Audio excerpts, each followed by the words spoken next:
Hey guys, it's your girl Tubbi of the Nerdy Bird site, rocking right here with the antidote.com, bringing you yet another live exclusive right here from Baton Rouge at the Parlor. At the Parlor. We are right here at the Parlor. It's your big homie. My bad. I was zoned out, overwhelmed by being invited to the Parlor and this interview by the Antidote with the Queen Tubs. You heard me? +1. Clear. Plus one. Clear. Make sure we're clear. Now you address her as such. The Queen Tub, +1. Anywhere I go, let her know I want +1. Even if she want to seat her bag next to herself on the airplane, know it's +1, you dig? Yeah, I just zoned out for a minute. My bad. Your homie Fiend International Jones. I'm here with Tubs and with the Parlor. We're doing an interview with the antidote.com. And we really appreciate you. We know how busy you are. Just being a historical reference as a musical accomplisher here in the South. I couldn't be more humble to just have a seat next to you, Mr. Fiend. But we'll kind of get into the history of the things that you've accomplished, how you guys started, who inspired you for the people that aren't familiar with you. And I don't know how you couldn't be familiar with them. I'm telling you, the things that he's accomplished has opened up a lot of doors and provided a lot of platforms for a lot of artists here in the South. But we'll kind of backtrack and start with where it all started. When did music become a passion of yours? Man, Tubs. Music, I believe, started being a passion for me when my mom and my dad had let me stay up late as a kid with a little afro on the couch watching like Earth, Wind & Fire on Showtime or something. It was on something. Still on the box, huh? You hear me? Something, right? Something, and they let me stay up a few extra moments to watch it by myself.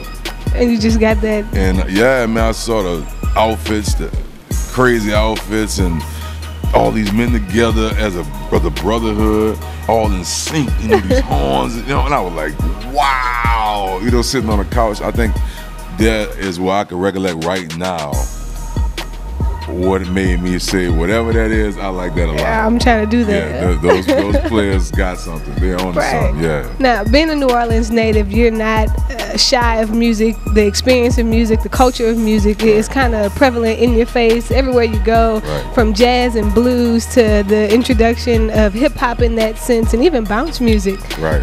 Now, you came out and started doing hip-hop in a time where jazz was very popular, second lining was very popular. That first single that you put out. Wow. What inspired it? Do you recall what kind of pushed the history behind that music? I don't know what genuinely inspired it. I don't know if I had it already. But it just happened. My first single I released was with the group, with the label Big Boy Records. Right. And the single was The Baddest MF Alive or The Baddest Alive. Oh, yeah. You know what I'm saying? And what happened was how that song came about, Rest in Paradise, Sporty T, was I had got invited to the studio because Chuck from Big Boy Records, J-Dog, Black Menace, was hearing what I was doing for a commercial I did for Wild Wayne, who was produced by Devious D. I was with Musa as a label. How cool is that? Like, you were in high school at the time, right? Like, you're still a teen at the time, right? Right. I mean, very young, right? And they heard something from me, and it got me into the studio. So that was like a meeting. You know what I'm saying? Like a real life little meeting. You heard me? Yeah. So it's like, here goes your meeting, right? And I was standing on a wall in the studio in the East. I forget the name of the walls. I mean, forget the name of the studio, but it come to me. It's in New Orleans East off of Downer. You heard me? Bust left somewhere over there, right? And Precise was producing a track, DJ Precise. Shout out to Precise. Shout out to Precise, right? So Precise was producing this track, and he was talking to his guitarist, like, you know, see if you can do something on there like this, right? So I'm on the wall, just minding my business, being quiet as a kid, and he went to boom, boom, boom, boom, boom, boom, boom, boom, bringing that flavor. Right, so I was like, okay, and man, I could have been quiet. I could have been like, let me go to the bathroom. Something just made me speak out, and I was like, I'm the baddest young, still alive. I'm the baddest motherfucker alive. And Precise was like, hold on, what you just said? And he was like, say that again. So I said it, and he told me to go in the booth. I went in the booth, I laid it, and he was like, you got some verses? I ran some verses. He was like, come on, bro. We called Sporty T, because they was making a track for Sporty. He had got booked out there to work for Sporty T. He like, Sport, I gotta get you another beat. I know I'm in here all for your time, whatever. And Sporty was like, it's all good, you know what I'm saying? He could have been like, man, screw that. I want my music. Bumble clap, Right. So what happened was, that gave the birth of Fiend, the baddest mother alive. And the label ran with it off of the executive decision of DJ Precise. Nice. Having an ear, knowing that was a something, hit. right? And recording it, because I didn't have money in extra studio time right then. I wasn't signed just yet. So I signed, shot the commercial, went to the box, and of course to our world at home. Right. I know I was long-winded, but I'm so happy I shared that with y'all. You know what I'm saying? No, you're good. We want the truth. We want the history behind it. I didn't really think about that. You don't get a chance to think about all these cool moments in your life on a more regular basis. Right. On the detail of what you do remember. No problem at all. And I remember, being a little girl and my brother riding around in his Cadillac and bumping that track. And being from Baton Rouge, my dad was always like, stop listening to all of that hip hop mess. Doing all that mess. Right. Them being jazz people and blues people. Right. So when I heard it for the first time, I felt it. It was like, hold up. It really made you jam. Like just that hook in itself, it stuck with a lot of us because it did at that moment make us go, okay, you can't touch me. Like I'm untouchable. Wow. Now, I'm going to tell you what's crazy about what you're saying. Artists never really know how beautiful what they do is in the mirror. Right. But your reception of it or it having a place in your life can let me know that it was made for more than just me. Right. So that record let me know then I was always somewhere confidence boosting, morale pushing artist of music that make you want to possibly get in the gym. You can't tell on myself at the moment, but I'm getting there. You hear me? And just on life, just go getter. So when you saying that right now, I saw on your face just now, like you've been having little hints of it. You hear me? So wow, you heard that, right? You heard my own personal experience with her and her life, and that being new and refreshing to me of something that I created with some dope people.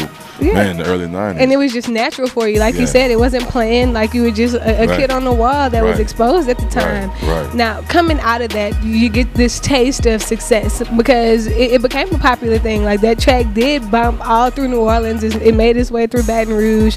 And I'm sure that at this point, it's been heard throughout other states as well. But what came next? Like, what were you focused on after that track was so successful? What came next from the baddest mother alive becoming successful off of Big Boy Records in New Orleans was Mama I made it for what growing up here in the South, you heard me, for what that is or looked upon. I had made it. It was on me from what I was gonna do there, and what I realized from that was make another one. Yep. So you gotta make another one. Yeah, you make another hit, right? So that record allowed me to get show money, have the success of what that do, you know what I'm saying? Money, cars, clothes, those perks of being good at your job, you hear me? So I had to make another one.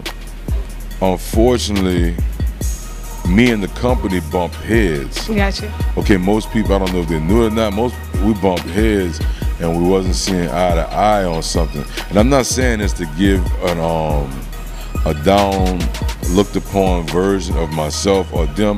I just want to give you real time at a real place. Right. Raw, natural truth. Yeah. We bumped heads and we didn't see eye to eye, and then we ended up figuring things out. So I ended up working on the album, which was Won't Be Denied, released on Big Boy Records, right? It was hard to record an album with not seeing eye to eye, the producer, the CEOs. Not saying these gentlemen were as just as individuals or businessmen. I just couldn't get clarity on what I was digesting. Right.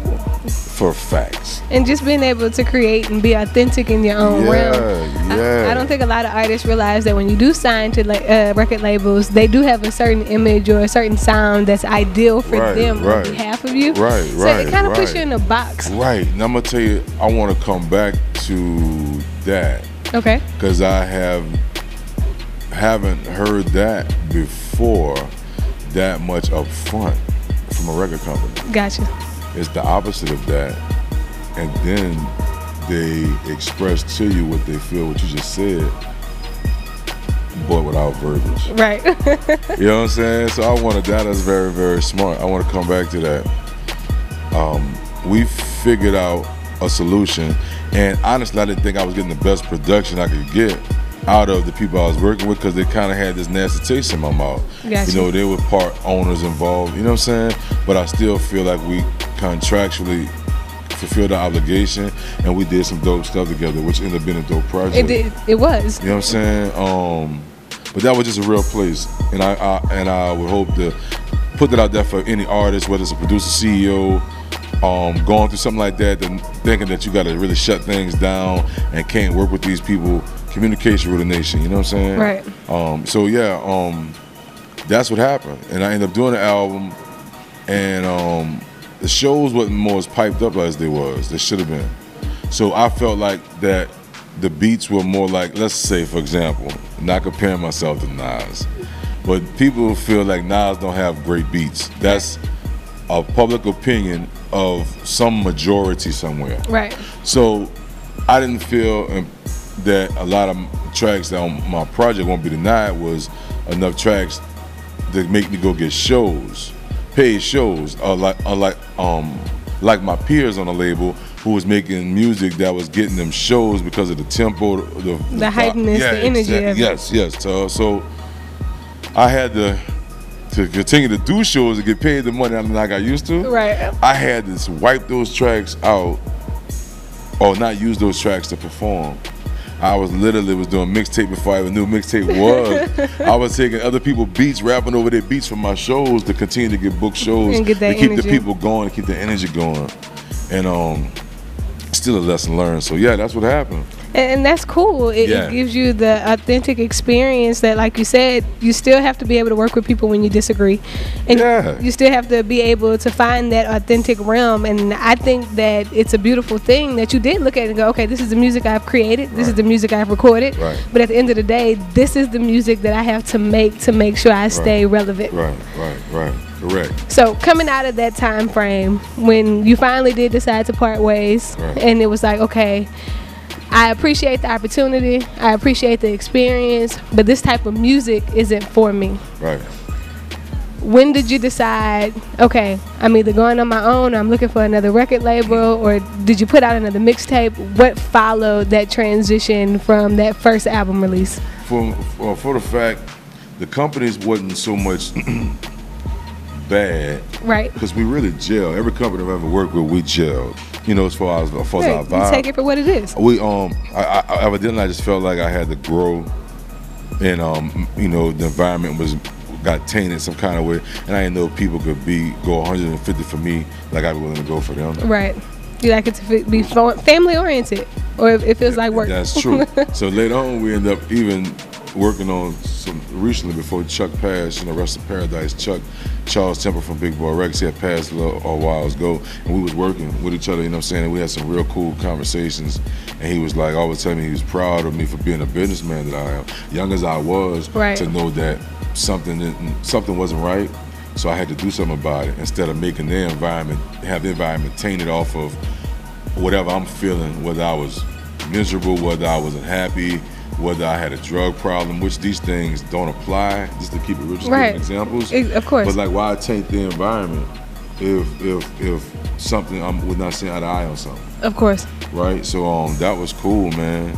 What happened with that is I ended up going to, from Big Boy Records, I kind of took a small hiatus. And your tracks were still like bumping throughout the streets, though? It was still bumping throughout the streets, but I took a small hiatus. And what happened was I was working with a company, but they never really got their feet off the ground. Gotcha. And they end up kind of flopping over. They end up being incarcerated. Okay. You know, just to be real, just being real. To be honest. And but by that time they had already molded me enough to when I was able to go to my next step, which was No Limit Records. Of course. Yeah. Now, the doors for No Limit. Let's kind of talk about that. Working with Master P, working with all of these big names that we in the South are very familiar with. Right. How was that experience? Man, it was. I learned that No Limit what made things different. It's just like any other job. I felt what promotions was like. Right. You know what I'm saying? I felt like what it was like being indie and working with something locally of what it was to be the best company doing that. Right. And I learned that if I do well, I should move up on my occupation. And I learned what that was like to get with another company that had succeeded some things, of course, supersede some things. Yeah, so I honestly could dig that. Because as you can tell, my career, my opportunities have always been on the incline as far as labels and things. You know, Big Boy Records, No Limit Records, Ruff Ryder Records, Interscope Records. You know what I'm saying? Just all the way around. Yeah, I got signed by Interscope twice.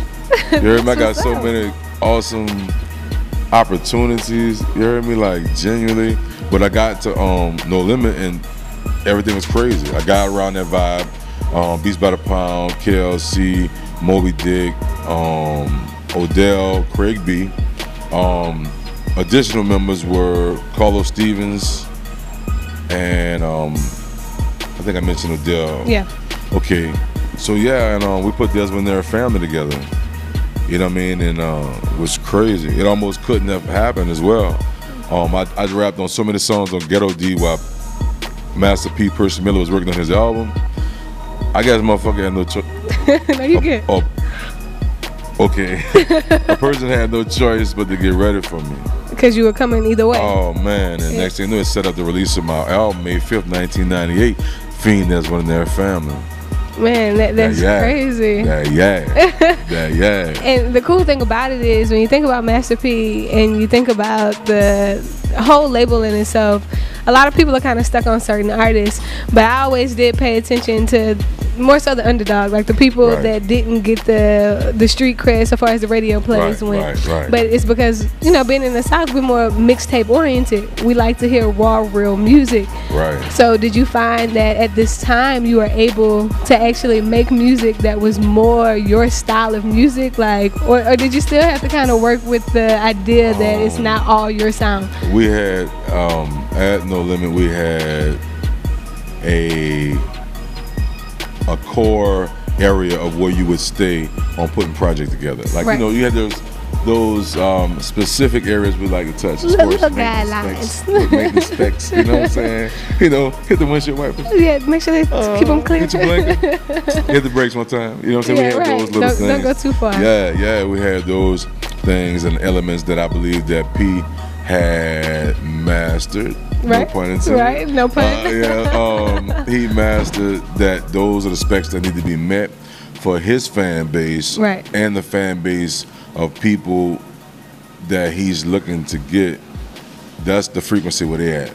That's so cool. Right. Yeah. He knew that, and on top of that, how dope you were, or how much magic you was able to, lightning you was able to capture in a bottle, you would be able to produce a scale of what you could accomplish, whether it be gold, platinum, you know, things of that nature. You know what I'm saying? So with No Limit, knowing that you had some previous mode and some previous experiences that actually helped you come into that transition, if you had to say what your favorite song was or your favorite collaboration at the time, because like I said, No Limit was such a popular thing in the South, like you couldn't turn on the radio without make them say, you know. So what was one of your favorite collaborations during that No Limit time frame?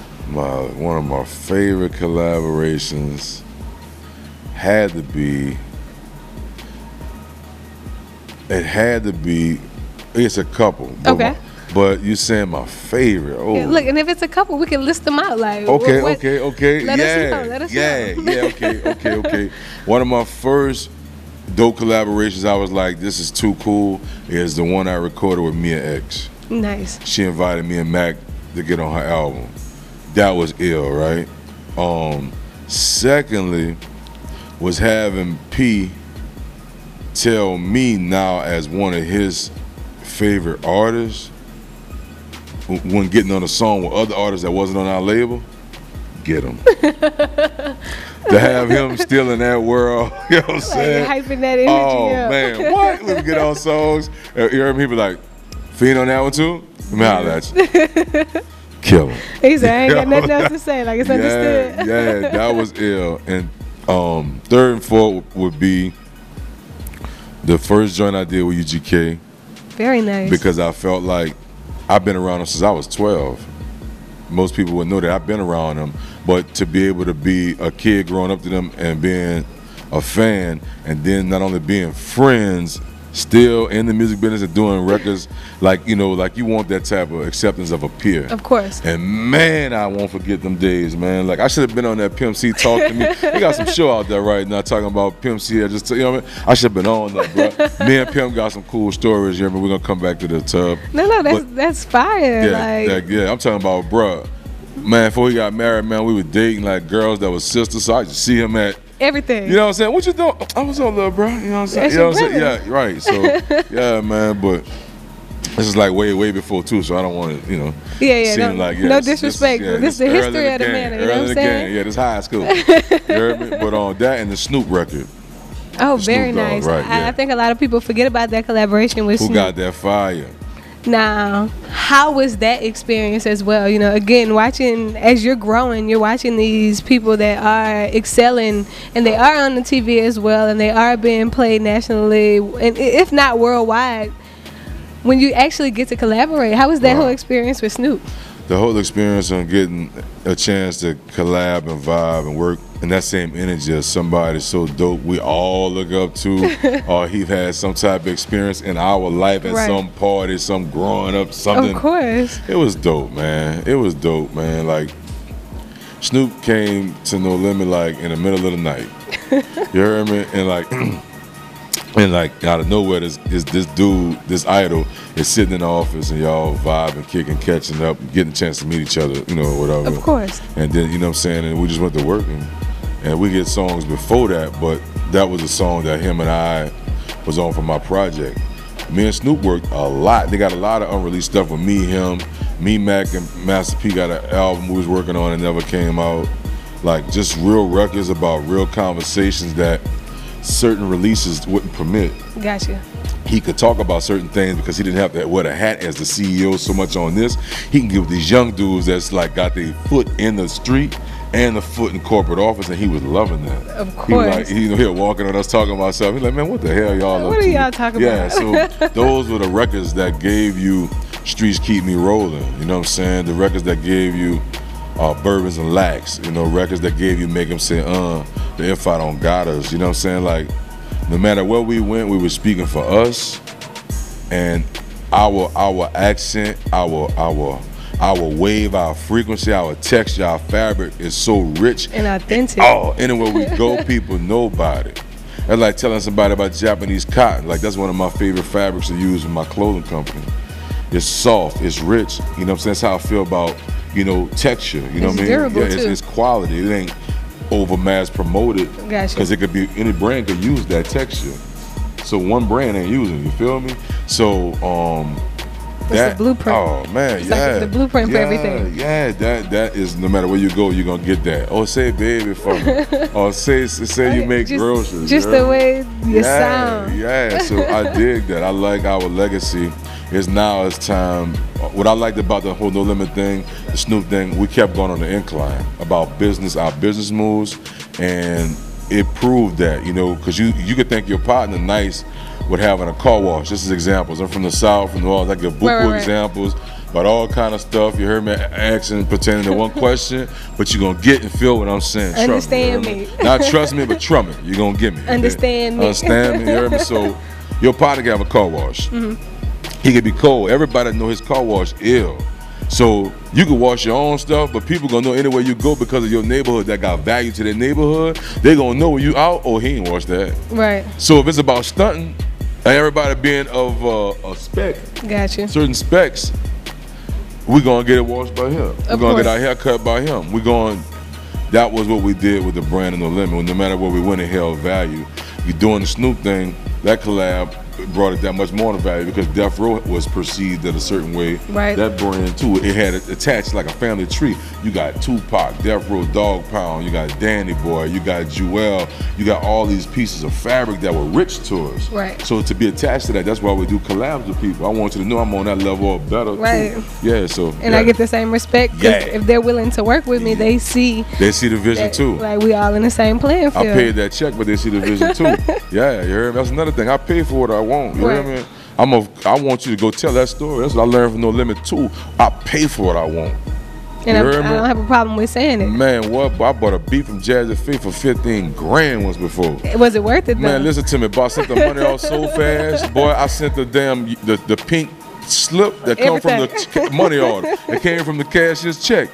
You hear me? Because I ain't never spent that much on no beat, man. I want to make sure y'all know. Yeah, I sent them the receipt to something that was I should have held. I sent them the check, but I sent the receipt too. You hear me? I need that for my own records. You hear me? I'm just saying, like, if you're gonna do it. Just go with your move and know that you love the experience and the vibe you're sending out. You can't sit on your hands. You know, everybody ain't gonna see the same thing. I'll go spend $5 grand on a car. It might be everything to me. Right. That $5 grand, somebody else might want to go put down on an $80,000 car. Right.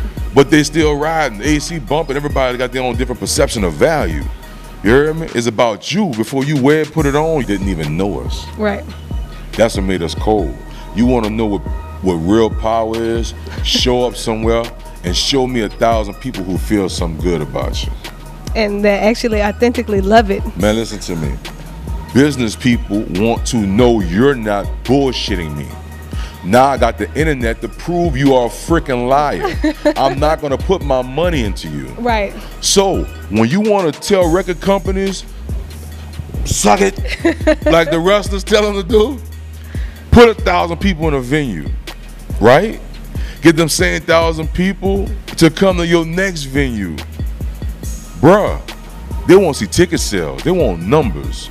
It's a business deal. I hate to be the whistleblower. It's business. If you got, they don't care about Drake. They don't care about this. They want statistics. Right. You mean to tell me he's streaming what?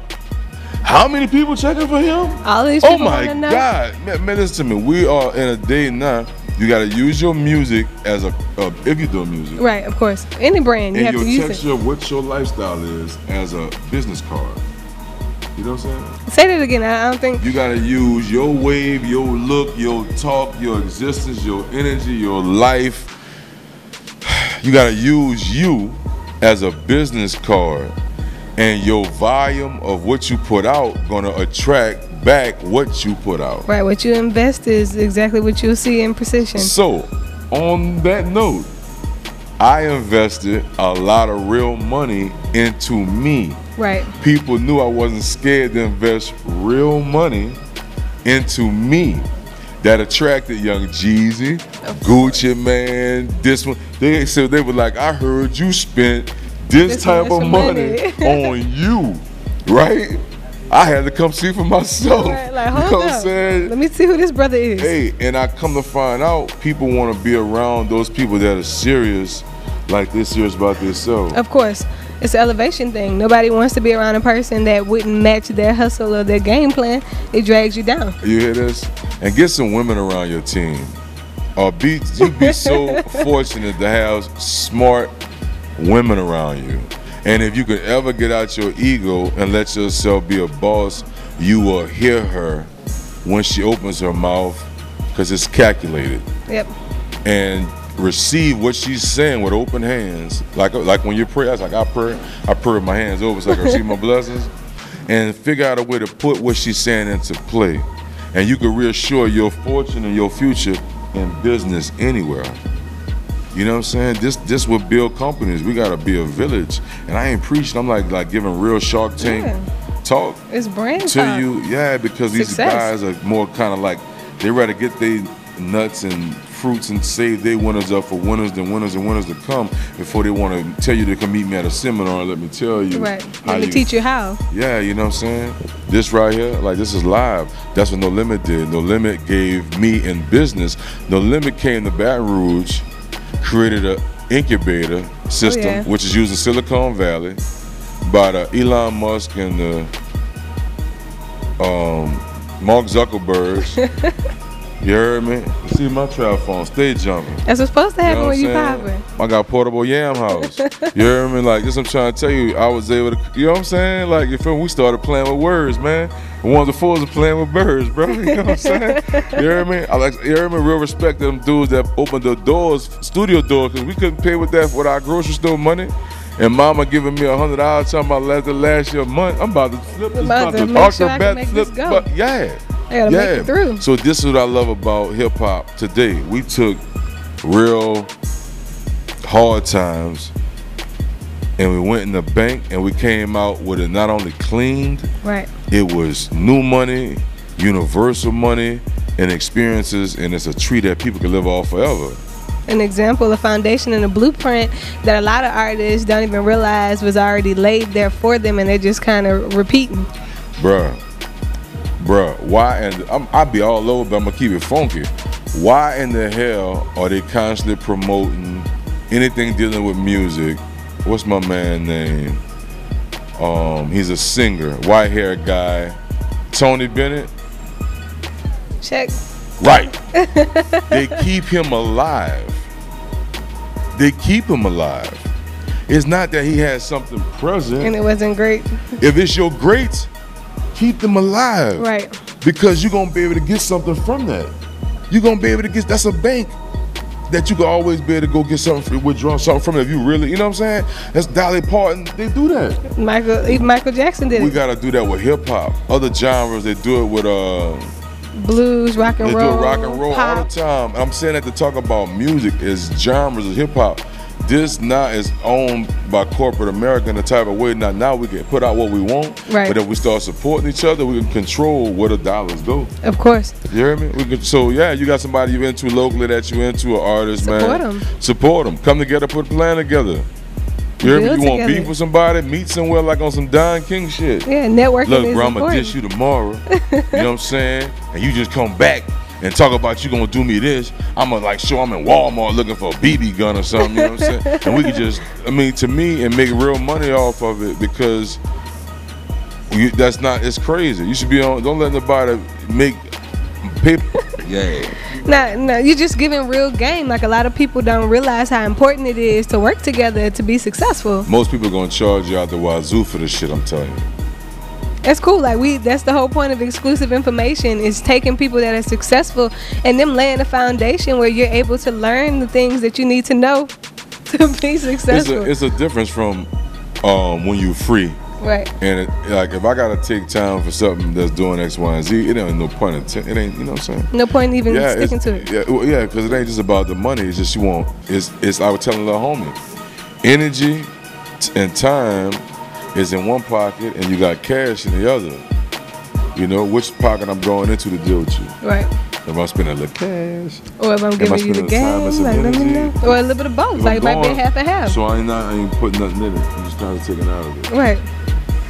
Now, knowing that No Limit, Master P, those vibes laid the foundation. Like you said, it taught you a lot of things where you're able to understand the concepts of collaboration, of good branding, of being able to put yourself in a position where all of these artists who are looked up to in the media outlet are now respecting you as an artist. Right. You come into different collaborations, like we started talking East Coast labels and things, like working with Snoop and, being inspired by those brothers out there. But how was that whole Flow Rider epidemic and that collaboration, and what did you take from it? Flow Rider. Yeah. Working with Flow Rider, and with all these labels, everybody got stars, you know what I'm saying? Everybody got stars, next stars, current stars, future stars. Of course. Working with Flow Rider was telling me, he wanted, it was so loud. He was like, man, I want one of them after money nigga tracks. I was like, I don't know, Flo.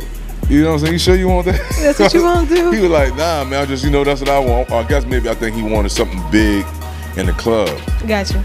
You heard me? But what happened was we end up getting other type of vibes, and he ended up being multitasking all type of different genres of music.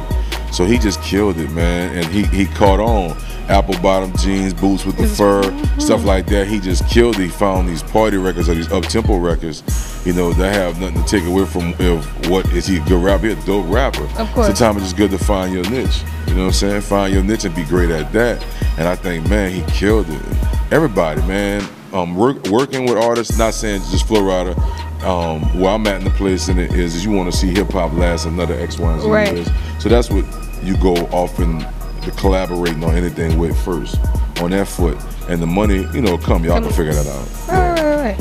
So understanding that you have had an opportunity, and you're a great yourself, but to collaborate with so many greats and take knowledge from them and build your resume, and being exposed to all these different types and genres of hip hop. What would you say is your favorite style of music, just as an artist? Because you have, again, East Coast vibes, Southern vibes, and just being able to work with all these different producers and artists. When you think hip hop, and you're like, okay, that's my niche, what type of music is that? Man, honestly, I would think I have my own genre. Nice. I'm working on my own genre, and it's in between something like called Aqua Soul or blue hop. You know what I'm saying? And like, let's elaborate. Let's let the people know, because you know misinterpretation is a big thing. Right. Okay. Aqua Soul is International Jones. I got a brand, International Jones, and it's like a worldly little ghetto boy. You know what I'm saying? I finally got a chance to travel the world and not just be in my neighborhood, so I learned my value. Right. And now I can tell you about life. You know what I'm saying? Blue hop is it's streets. You heard me? But it's on the texture of like New Rock Kims. Oh, very You know nice. what I'm saying? Young lyricists that know the streets and the edge, but you know they're smart enough to know to change the perspective, give you something to think about. Yeah. So you got something like Aqua Soul will be like suspended animation above 41,000 feet elevation. Oh, that's what's up. Out of all the girls, you a masterpiece. That's like Aqua Soul. Oh, yeah, I know your boy had pipes, huh? Yeah, They ain't man. know? I just pulled up. They ain't know. I just pulled up. And Blue Hop is more the stuff, is just more edgy and rap. You know what I'm saying? But I've been having to differentiate the two because some people just don't want you doing everything. Gotcha. You know what I'm saying? You know, as far as they consume a dollar. Yeah, they just want to put you in a certain sound. Like when they think about you, they want to hear this certain style of music. I saw you talking like you bring it. I saw you womping all over this motherfucker. You know what I'm saying? And I dig that, and I love that too. I just like to show the growth as well. You know what I'm saying? And we've seen the transition. Like you have a couple of different nicknames. Yeah. Like you said, Mr. International Jones, Fiend, Mr. Womp Womp, Mr. the Womp original. Womp, Fiend for the money. You know what I'm saying? Yeah, I mean, you know, just textures. As you know, it might be how a velvet jacket make me feel one day. You heard me? It might be a new pair of jeans and some shoes. You know, it might just got a little check came through. You know, it gives you the extra texture of feel good and self-love. So I think that's what that be, my Monday through Sunday of personality is how much I love me. Very you know nice. Yeah, I try to teach self-love because that's the most important love too. Now you are family oriented. Yes, I'm family oriented. I'm married. I have 3 kids. You know what I'm saying? And I'm just enjoying life. This is what I elevated to.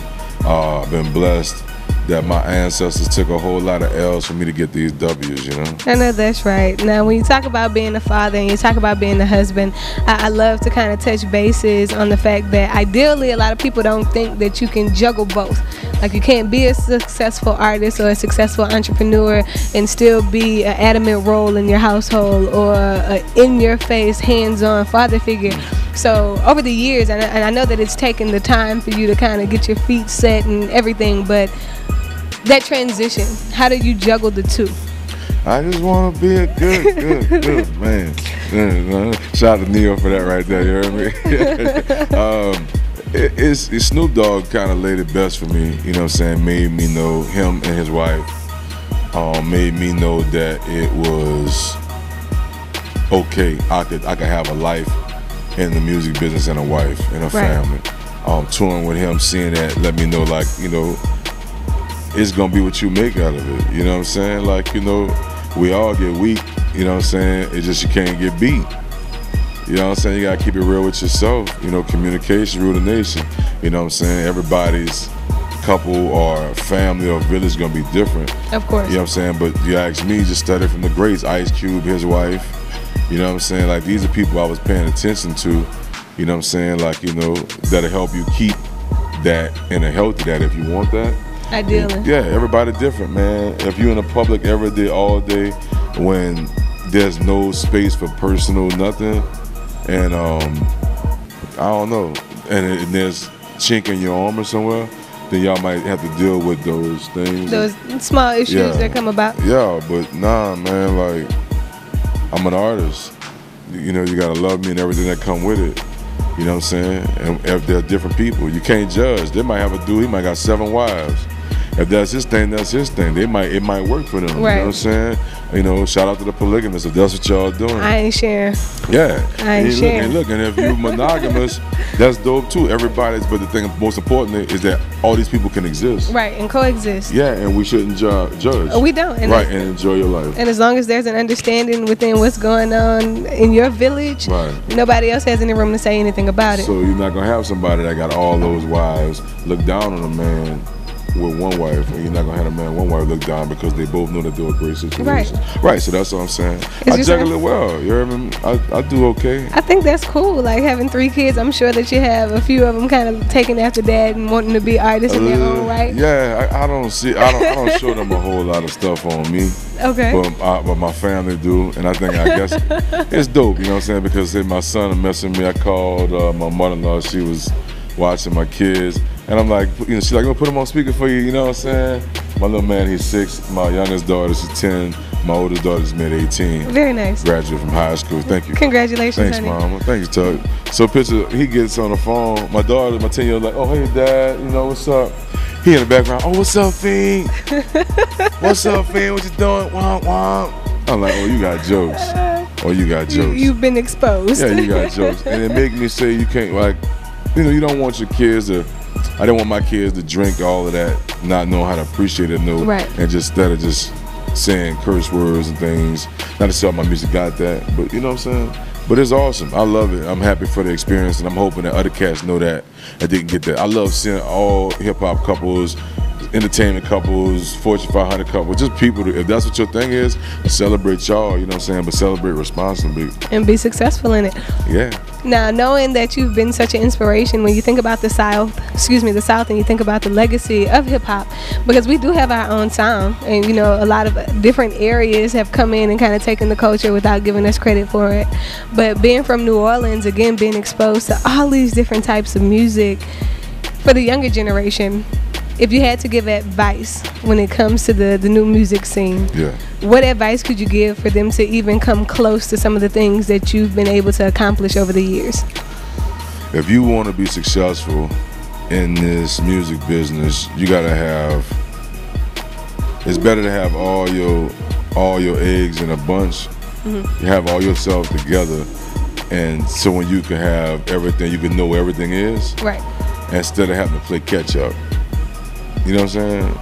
If you got all your eggs in order, all your things in order, it could be on one algorithm. You get a chance, you can look that up and see what I'm talking about. But one algorithm is, just for a small example, is having everything on the same vital sign. Right. So when you hit a button, it go everywhere. You know, Twitter, Instagram, Facebook, LinkedIn, Snapchat, Vivo, YouTube, whatever your outlets for is getting your exposures. You need to have all those things on one algorithm. So when you do it, it's like those are equivalent to having 7 DJs put your needle to your song on a record, or you know, on Serato or something, and play it all at the same time at a club. And that's a good look. It is. Because it allows people to get to you all at the same time. So those looks is what make someone get used to you, and they get to know your frequency and can want to be on it, because it's all noise until it's somebody identified. So somebody's inspired by it. Somebody is actually like, okay, this is my thing. This is what I like to listen to. Right. And I think that's cool. I think a lot of artists, like you said, they spend so much time trying to do everything on their own, or spend so much time investing in one portion of it that they forget how vital and how important it is to have a well-rounded circle. Right. You never get a half a piece of. Man, I want to run a business, but I don't know how to run a business. Guess who gonna have to pay to learn? Me.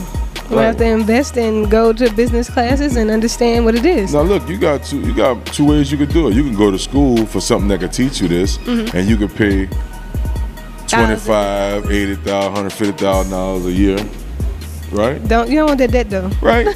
People tell you this. That's why I keep it clean and transparent, because I feel like anybody knows sugar from feces. Oh yeah. So I'm like, you could do that, or you could pay someone to teach you. I paid a dude, man, he used to be like CEO for Suave House. This was that's good money. You know what I'm saying? So I learned some things. I pulled up on him on some places when he wasn't doing no things. You know what I'm saying? Just to let him know, like, you know, I'm spending money with you, like, on this level. And, like, you heard me, like, we both left what the streets could be considered. Right. I just want to let you know, like, I shouldn't be paying for you to be doing nothing at the moment. Right. So, yeah, and then there had some times when I utilized his relationships. And we're able to network and build off it, too.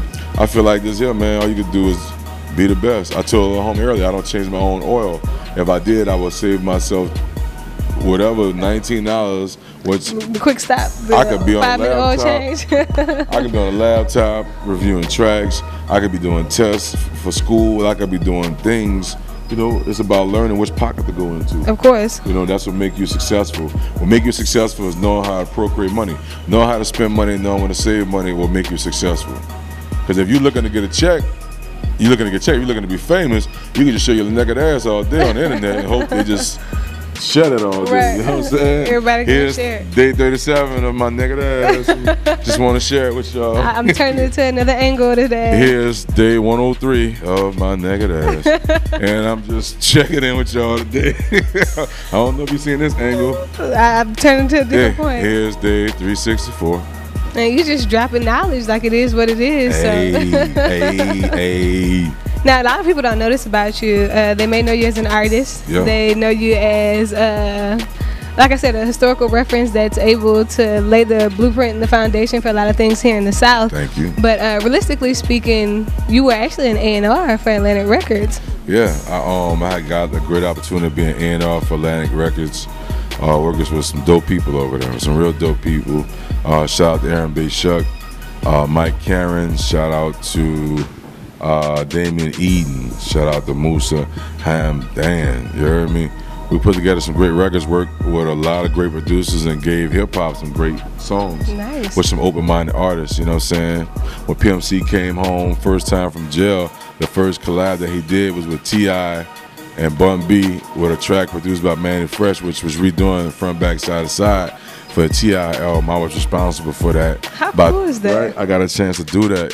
When Cash didn't know, when Webby was still doing, I don't know what time or what of his career was, I reached out to get him on a record with Trick Daddy because I thought the vibe calls for that. Right. You know, even though I don't know how much of Trick Daddy was aware of him, but I want to let him know that Baton Rouge, that Florida sounds good together. And Trick trusts me to this day, like, you know what I'm saying, just putting things in the pot to watch him gel, because there's something gonna come out of it. Having a good ear for it, too. Yeah, man. And shout out to Mel and Turk at Trill Entertainment.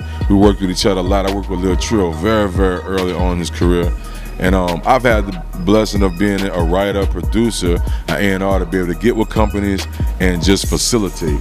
Very nice. You know what I'm saying? Certain things might be missing. Just like how they do home improvements and stuff. You hear me? Of course somebody can come in from the outside looking in and polish it up. Yeah, I might be looking for something, a certain requirements or whatever, but you know, shout out to everybody doing it, man. Everything below the Mason-Dixon line. I love hip-hop genuinely, but shout out to everything below the Mason-Dixon line, because the South has always had it just a little hard, you know, because being from the South, figuring that, you know, we don't know what we're talking about, or the South this, or, you know, that we don't have. The way we sound. Yeah, the way we sound, you hear me? But our dialect, you know, our lingo, our pizzazz is something serious, it's something so sultry. It's so, you know, saucy, and it's so rich, you know what I'm saying? So I dig how far we've came, you know what I mean? That is a wonderful thing. Now, and we'll just double back briefly. The opportunity to be an A&R, was it something that you kind of sought after, or did somebody present the opportunity to you? Yeah, what happened was I was actually by KLC House, Beast by the Pound, and he had, like, this is his studio, right?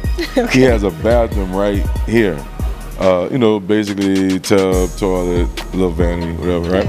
just something small in the studio, and you could leave the door open, right? I don't know what it was. I go there, that's why I write. I leave the door open, and I sit on the tub or the toilet with the door open, not using the bathroom. You heard me? And I write on the sink. You know what I'm saying? Musa brought Mike Karen down from Atlantic Records to come check out some production he was doing, check out some songs I was doing. I was in the bathroom writing, just doing my thing. Mike Karen was up in there, and he heard some songs that I had wrote for some people. Right. And he allowed me the opportunity after being talked up on through Musa and through KL having some music that I was writing too. And he asked me about, you know, being a writer. And from a writer got me the A&R job for being the placements that I had got. Yeah. So how was that whole experience? I know working with a lot of different artists, being able to have your hands in to a lot of different projects that people are not aware that you were actually behind. Right. What did that experience do for you, not only as a businessman, but as an artist? What the experience did for me as a businessman and an artist, it allowed me to have relationships, which, you know, you didn't think you could have with people that you would either could have just been a fan of, you know, or more on the other side of the velvet rope, right, so to speak. As a businessman, it gave me a lot of opportunities to bigger financial catches, you know, to get myself, my family, me as a brand further in the business. And I still have the opportunity to be in the business to this day. Most artists' careers are no longer between 2 years, max 4 years. And they kind of wash out. Yeah, you know what I'm saying? I'm still here, and I'm happy to be here, to be able just to make some type of a living. But most importantly, was just as important, excuse me, as far as making a living, is having those consumers and fans that are ready for something new, that whatever that you got. Very nice. Yeah. And that's dope. And you know, you briefly touched on the fact that you have been able to be exposed to a lot of different record labels and a lot of different artists over the years. So we'll really briefly touch on that Ruff Ryders stage as well. Right. I know that we talked about the collaborations that came out of them, some of the things that you did with Flo Rida, but when you think about the rough riding era and that age, that genre, what did it do for you? How was that experience? How did it come about? The Ruff Ryder experience in that era was something. It was something special. You know, DMX was doing more movies, and we was just wrapping up a Jadakiss album. Okay. His first solo album, and we working heavy. Swiss Beats, Star Scorch, Timberland. You know, all these, you know, great, unbelievable producers, right, man? And I'm just sitting there, and I'm like saying to myself, like, this is cool, man. You know what I mean? These dudes in this expensive Sony studio, you know what I mean? Like the high-end shit. You know what and I'm in here like I'm in this thing. Right, you're my man here. This is cool. This is the caliber of what you should be doing. You know what I mean? It was dope, man. Unfortunately, we had gotten to one of the CEOs, which was the head A&R. The guy in the studio basically helped formulate the music and help the artists get the things they need to make something great that you could appreciate. Right. He had got to a very, very bad accident. He got to a bad accident, and we, as a family, yielded the right of moving forward. You know what I'm saying? We had that, and because he was that main guy in A&R. Right. So if he wasn't going to be in there to touch it with his ears and his vibe, you know, it wasn't going to be more of a short bet of what they were already successful off of as a company. You know what I'm saying? With DMX, Eve, Locks, Parlay, and Swiss Beats, that whole fabric of what Ruff Ryders had created. Yeah, totally. So that had put Fiend on a hold as an artist as far as a nationwide level. But the company was so real, you know, they was letting me put out indie projects, you know, mixtapes that generated money to keep me afloat, that I have to kind of keep dabbling in my own budget. Very nice. You know what I'm saying? Yeah, so Ruff Ryder, man, big love to Ruff Ryder. To this day, anything I could do with them, I want to do. You know what I'm saying? Because they were just genuine. I went to jail in New York. Ruff Ryder was right there to bond me out, bail me out, and walk me through it to be able to, when I didn't have to serve no hard time in New York. Very you know nice. What I'm saying? Yeah, and that was something I started seeing, that companies that was, you know, giving too two fucks about you when they didn't have to. Yeah. Once you get locked up, they kind of leave you there. Right. Not too many people. Not too many people come behind you. So that plays into that genuinely family-oriented atmosphere. That's so important. Yeah. To make your job fun, where it's not work. Right. Because it was a job. They was like, okay, that's extracurriculum shit. Right. Easy job. You know what I'm saying? Let's take care of that. Right? But they didn't, and that's the things I appreciate with those companies. The sound that was coming from it. You know what I mean? I may try to send y'all some snippets. We had one record I did produced with David Banner called Rock Bottom that we released, but I was working with David Banner a lot outside of Beats by the Pound because they were still trying to figure what they were doing business-wise. I didn't just want to keep pulling on the sleeve or pants legs of my friends trying to get every track from them when they were trying to hold it, not knowing what their future was going to be. They was in a little not so promising business deal that they would kind of, figure it out, you know what I mean? So David Banner had stepped up and I was able to gel with him. And we did the Rock Bottom, and that was awesome. And the collaboration with him along with David Banner ended up being just something special, you know what I'm saying? We was working with each other. Once I said before, we was introduced by Wendy Day. And what happened with David Banner, we got together and we did If I Had a Choice. I may have did a record with him for his project of him and his group, Crooked Letters. But the record I got in return was If I Had a Choice, and that it was my solo release of my own company, Fiend Entertainment, FE, Can I Burn. Was nothing but like a mixtape compilation that I mixed myself, which came out horribly. You heard me? But I just felt like this is what I'm doing. I had to go for it, you know what I'm saying? Got with David Banner, we did that, and it ended up being just something so special. He mixed that one, so it came out good. But the If I Had a Choice, man, and then we went on to do other records. My Shorty, which was undeniably just a real ill vibe. Yeah, that ended up going on a project of his, and I have some other stuff that's unreleased. Oh my God! See, he has all these exclusive unreleased projects with all of these big name folks. I'm waiting to see. Man, I got a record with Boosie. I got a record with Jim Jones. I got a record with. Ooh, and the Antidote said they want that exclusive Tank Dogs. Man, let me tell you this here. Just being able to see Mac, McKinley Phillips, Corey Miller, after not being able to see these cats for 18 years, alone, should tell you just what the energy was, what the vibe was, to know like we got our own language, we got our own conversation, our own memories, right? So we're sitting there looking at each other, and C is rapping at the table. We just we talking, right? But he's breaking into a whole rap like nothing has changed, bruh. Like the prison wasn't there, dog. You know what I mean? Like it was not there. Like what we normally do at the office off of Corporate Boulevard. We waiting on Craig B, KL to get him. See like beating on the table. He like, I can't wait. You hear me? And Mac, he laughing at it. You know what I'm saying? Like, so, man, it was surreal. I'm gonna say this: they so ready. If you never heard none of the Tank Dog album, then from what we had in the vault, they so ready right now. It'll make up for anything you could have been waiting for. They can make up for unreleased Mystical.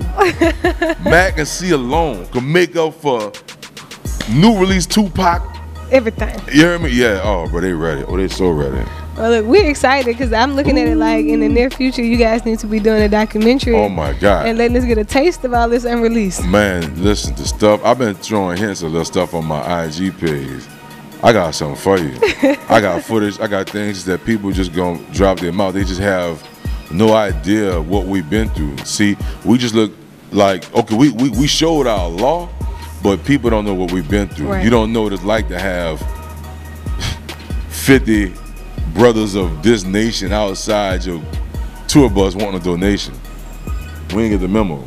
And I already know a lot of people are getting prejudged based off. We ain't get the memo. I ain't get the memo on this. You got my checkbook, babe. I ain't bring my checkbook. I don't have it. You know what I'm saying? Like, yeah. So, like, we went through a lot of stuff. And I want to say one thing. I'm going to get off there, too. No Limit. Pay attention how hip-hop continually try to write No Limit out of history. Right.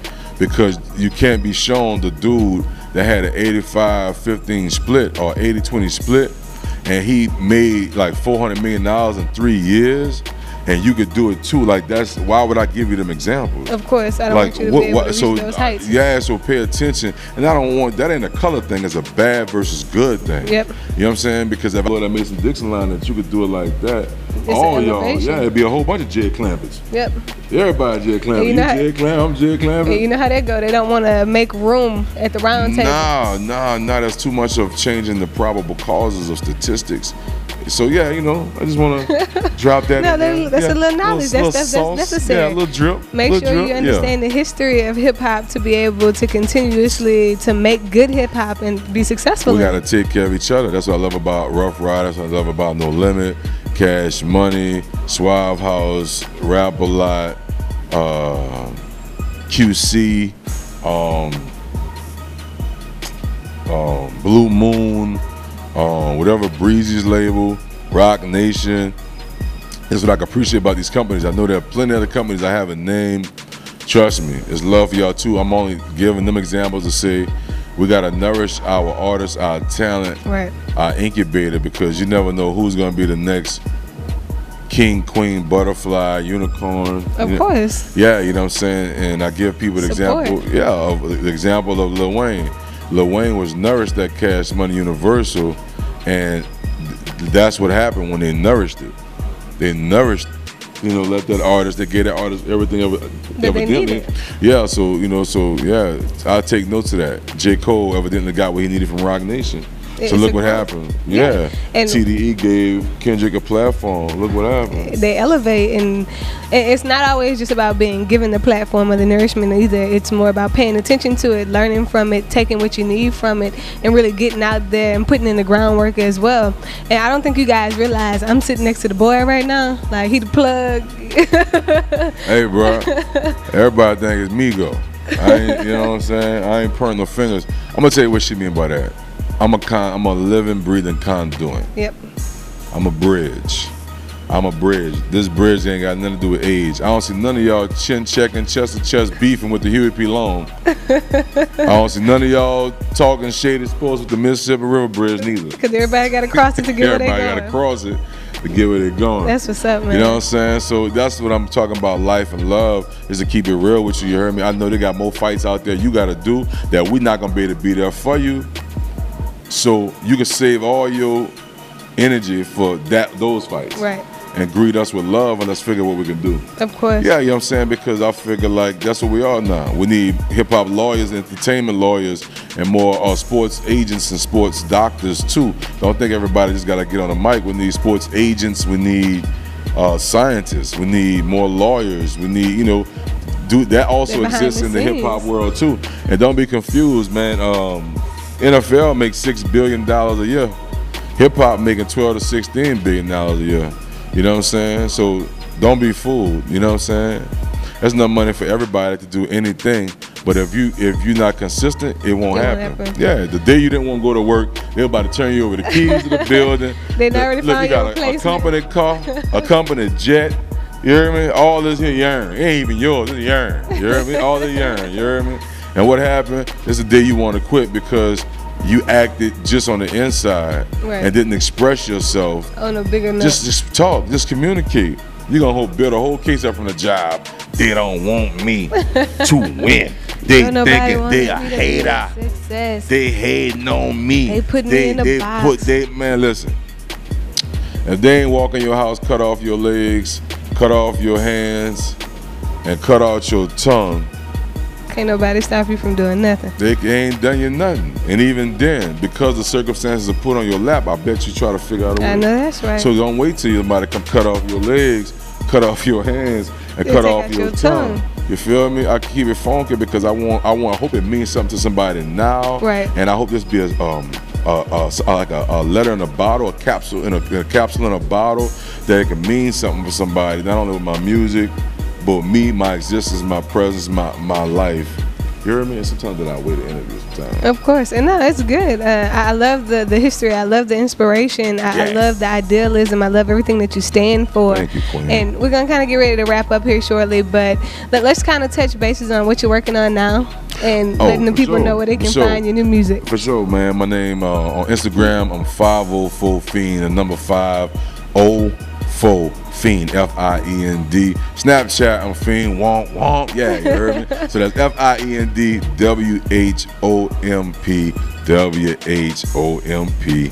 You heard me? I'm a Fiend for the Money on Twitter, F-I-E-N-D, the number 4, D-A Money. I knew you could spell that, you heard me? Facebook, Richard Jones, Fiend's Facebook fan page. And as far as what I got coming out new, I got a plethora of things, but the immediate ones that they probably gonna have first, because I'm so reluctant to get it, is a leak off of Cruising Session 2, which is called Word to Kevin. I got the video back last night. You know what I'm saying? So you're going to get it here exclusively on antidote.com, you lucky son of a... You know what I'm saying? Here with Tub, you heard me? So that's what I got coming out. Follow me on all platforms when you get a chance, you heard me? Y'all let your people. New music coming. Subscribe to my YouTube page, you heard me? That's Fiend International Jones. You heard me? Don't sleep. Yeah, don't sleep. I got a project out right now available on iTunes called International Jones. Player Chit, that spells C-H-I-T. Chit, you heard me? Get that, man. And look out for anything we got coming out new. You heard me? So, Tub, with that being said, it is what it is. It is what it is. Now, I just want to briefly mention my boy B-Thon, A Real Profit Entertainment. You actually have a song coming out with him that'll be releasing soon. I do have a song. What's the name of the song? Getting Money, huh? Oh, excuse me, Getting Paper. Check us out, man. I'm on the official remix. And C-Loc on that with us too, right? Look at that. I remember that, right? Yeah, Get Paper. New song coming out featuring me and the big dog C-Loc. That thing is the dumb way, you heard me? I love the vibe of it because it's raw, ratchet. I love it. And it got that rah on that, you heard me? So check that out. Available on antidote.com. Available at all platforms. You can search for it on all your social media platforms. Most importantly, go to YouTube and check it out. But Make sure you subscribe. For sure, you subscribe to antidote.com. You're not only going to get it first, but you're going to start getting email updates when it's in your trap house first. Yeah. That's how you know it's real. Don't play around with it. Yeah. We greatly appreciate you. Thank you being a legacy of the South, just a historical reference in music in general. I know that your schedule doesn't always allow you to sit down, so the fact that you came to vibe with us today, I'm humbled. I've learned a lot. I appreciate being able to pick your brain and getting your resume out to the people. He has a lot to say, you guys. He has a story that can be shared for you to be inspired by, for you to grow through, and for you to be able to continuously pursue in a successful manner, not only where music is concerned, but where business is concerned. So you guys, make sure you check out my boy Fiend. Make sure you check out the history of Mr. Womp Womp himself. Follow him on the social media sites that he's dropped for you. If you're looking to collaborate, just hit him up. He's going to be real with you, but don't forget, you got to pay for what you want. I wanted to mean something to you. I know that's right. Yeah, what the guy? You heard me? Tub, you're an excellent hostess. Appreciate it. You know what I mean? You feel me? And I appreciate the antidote.com. You heard me? They say that, you know, a delay is not a denial. You heard me? I am here today, blessed to be the day to jam with y'all. It's not going to be the last. You heard me? And I'm going to make sure from now here on out, anything I'm getting ready to release, I'm going to get it to you guys so y'all can have it. You feel me?